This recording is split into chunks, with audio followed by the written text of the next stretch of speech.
What's up, guys? Mr. Lee Redmond here with episode number 14 of the Sliema Journey. I have now done the next 11 games.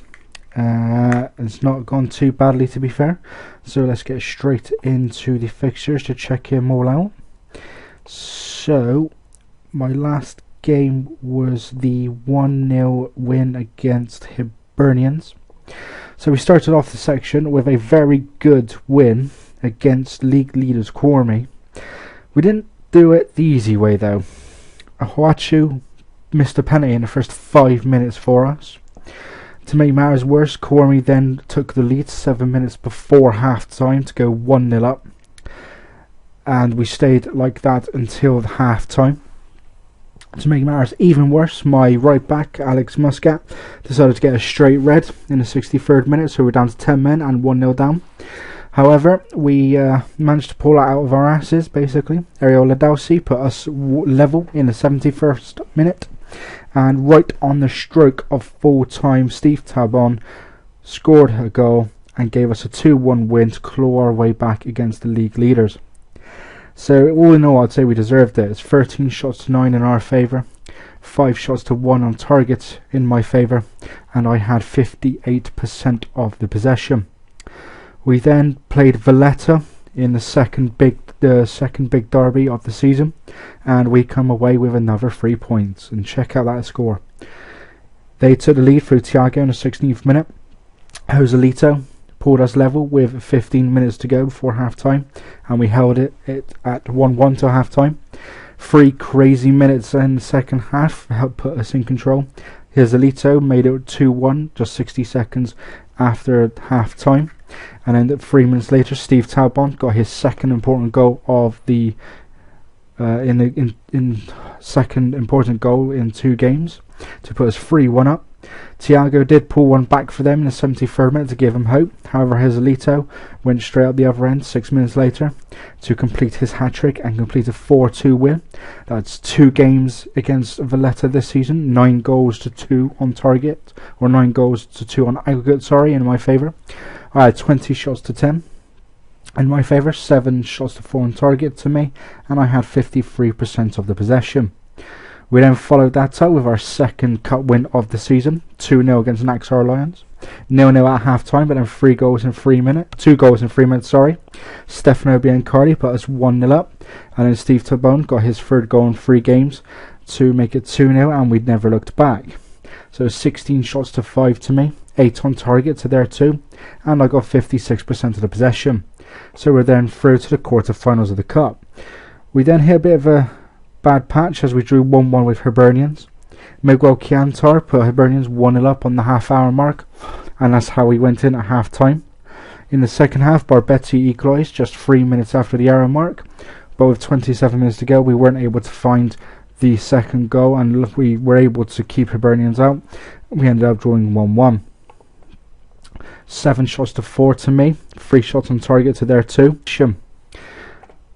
We then followed that up with our first defeat of the section, 2-0 against Macaba, I think is how you say it. Adrian Scary put them 1-0 up on the half-hour mark, and it stayed like that till half-time. Unfortunately, a Shidi goal made it 2-0 to Maccabi 4 minutes after half-time, and they never looked back, and we just could not break them down. It was 10 shots to 8 to them, 3 shots each on target, and I had 60% of the possession. Just could not convert our chances. We then had 2 defeats, made it 2 defeats in a row and 3 without a win, as we lost 1-0 against Dingley Swallows. Adam Smear, 3 minutes from half time, put them 1-0 up to give them the lead and also give them the win, as we were unable to make our better possession count. It was 13 shots to 5 to them, 5 shots to 3 on target to me. 13 shots to 5 to me, 5 shots to 3 on target, and I had 55% of the possession. We then bounced back with a 2-0 win against Mosta. Biancardi, 1 minute before half time, put us in front, and then 3 minutes after half time, Steve Tabon made it 2, and we were able to hold out and take our first 3 points in 3 games. And we quite deserved it, as you can see. 17 shots to 2 to me, 7 shots to 1 on target in my favour, and I had 57% of the possession. We then made it 2 wins out of 2 as we revenged against Maccabi 4-1. Hoachu put us 1-0 up in the 12th minute. He then doubled his tally and the lead 2 minutes into added on time in the first half. Adrian Scary then pulled one back for Maccabi 3 minutes into the second half. However, a Barbetti goal with 15 minutes to go and Gonzalez 4 minutes to go rounded off a 4-1 win to make it 2 wins on the trot. It was 11 shots to 10 in my favour, 5 shots to 3 on target for me, and I had 57% of the possession. And I had 1 yellow card, which is quite surprising. And I then made it 3 in a row by winning against Naxar Lions.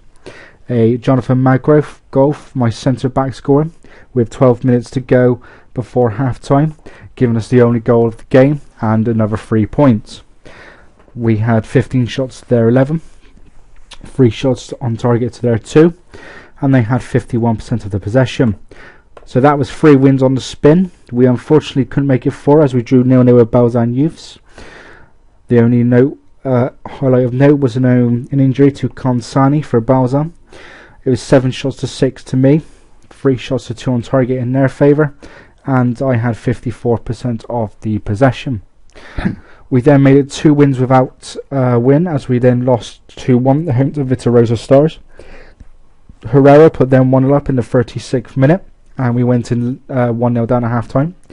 Joselito equalised in the 70th minute for us, but unfortunately we weren't able to hold on, as with the very last kick of the game, Herrera scored and gave Vitarosa the win.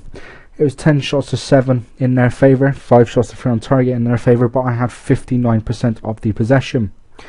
But still can't make our chances count.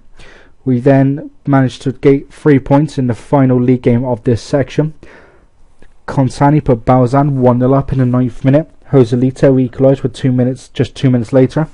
We went in 1-1 at half time. And then there was a crazy 6 minutes. Luis Romulo put Balzan 2-1 up on the hour mark. 60 seconds later, Pablo Gonzalez made it 2-2. 2 minutes later, Joselito put us 3-2 up. And then 3 minutes later, to round off this nutty 6 minutes, Joselito completed his hat-trick to put us 4-2 up. Romulo did pull one back with Balzan, 4 minutes to go to make it squeaky bum time, but we held on to get our first win in 3 games. It was 14 shots to 9 in their favour. They had 9 shots to 8 on target, and they had 52%, so it was nice to come away with a win. And then the final game of the section was a cup quarter-final against Zekwicha, I think is how you say it. It was 0-0 at half-time, but then Matthew Mendy, 10 minutes into the second half, put us 1-0 up. With 13 minutes to go, Sila made it 2-0, and then with 2 minutes to go, Joselito completed the scoring to put us 3-0 up, and a 3-0 win against the non-league side. It was 14 shots to 5 in my favour. I had 5 shots on target to their 1 and 65% of the possession, so I think it was quite deserved. And we have been drawn against Rabat Ajax in the semi-final. So that is it for the fixtures, guys. We only lost 3 games in that section and drew 2, so we come away with, I think my maths is going to really kill me here, 6 wins, 1, 2, 3, 4, 5, 6 wins, as well as 2 cup wins. So let's get straight into the table. Now, as you can see, it looks pretty healthy now. We've still got Cormy, who are 46 points after 23 games. Vitarosa Stars on 39 from 23. I'm on 37 from 22, so I do have a game in hand. And then we've got Belzan on 33 from 22. And then Rabat and Birkakara on 31, also from 22. And as you can see, Valletta are 10th, and they are only out of the relegation zone on goal difference. And considering they're out of the cup as well, there's a potential they could miss Europe for the first time in God knows how long. But basically, it's looking a lot better. 9 points adrift from Cormy with a game in hand, and I've still got to play Cormy again. So hopefully we can pull it back and get some Champions League football again. If not, minimum I want is Europe, especially after the European campaign I've just had. We can see where we can get. Possibly seeded, like I said last time, in the first section. But that's about it, I reckon. I won't have much in the Champions League if I'm being honest. But the Europa League will be interesting to see. So some player stats. Joselito is joint leading goal scorer with Nwoko from Kwarmi on 16. Hoachu is the second highest with assists on 8. And Joselito has 51% shot on target ratio. So, as you can see, guys, it's going pretty well. What I didn't show you last time, what I might do now, is show you a bit from the Maltese national teams. It's not great, to be fair. I think it's actually appalling. So as you can see, 2015 was Malta under-19's best season. They only won one last year, and that was a away friendly against Estonia. They've got Moldova, Bulgaria and Montenegro in some friendlies, but that's about it. Whoops, that's Luxembourg. The under-21s, they've got the under-21 qualifying. They have beaten Slovakia in it, lost to Greece and Czech Republic twice actually, and they've drawn with Latvia, so they're not doing too badly. They're not actually bottom. Latvia are bottom. They've still got to play Latvia again now, which is away. The B team have only played one actual friendly all file actually against Montenegro, and they lost 2-0. The main team, this is where I think is going a bit wrong. Yeah, as you can see, they haven't won in 2016. They haven't actually won since March of 2015. So if they don't beat, well, actually, no, that's the wrong one. If they don't beat Montenegro or Albania, that'll be 2 years without a win. The thing is they're playing quite decent teams out in friendlies. Macedonia, Belarus, Finland, Macedonia again, Scotland again as well. And they lost to Andorra though last year. Got absolutely thumped by Luxembourg and lost 5-3 to Cyprus. They've got to play Albania twice, so that might be an iffy win. And they got Luxembourg again, but that's just pretty much how appalling they are. They just haven't won for almost 2 years. That is San Marino-esque games there. Let's have a look at Andorra, see how they're doing in their games. Oh, wrong one. So obviously they beat Malta, they drew San Marino. They haven't actually got anything in the World Cup qualifiers yet. England killing it as usual. San Marino, let's see how they're doing. Blimey, they actually beat Belarus in a World Cup qualifier. Still bottom of the table though, but they've actually got something in the World Cup qualifiers. Let's have a look if I can remember how to do this. There we go.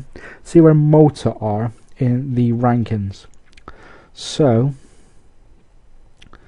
Luxembourg are the lowest, then you've got Andorra, you've got San Marino. So let's have a look at the rankings for Malta, if I can find them. They did get into the top 100. There they are, 165th. So they're somehow below the Maldives, Afghanistan, Laos, Curacao and all that. How the hell did the Maldives get all the way up there? That's what I'm wondering. Well, they didn't do badly in that Challenge Cup thing. But yeah, so it's not going great at all for Malta on the national stage. But as I said, guys, that is it for this section now. We're third in the table, so give us some thumbs up for that. That's quality considering where we were after the first section. But that is it for this episode, guys. Leave some likes, leave some comments. Would appreciate some subscribers as well. But tune in next time for the end of season review. Let's get into Europe again. Make it every single season we've got into Europe. But until then, guys, take it steady.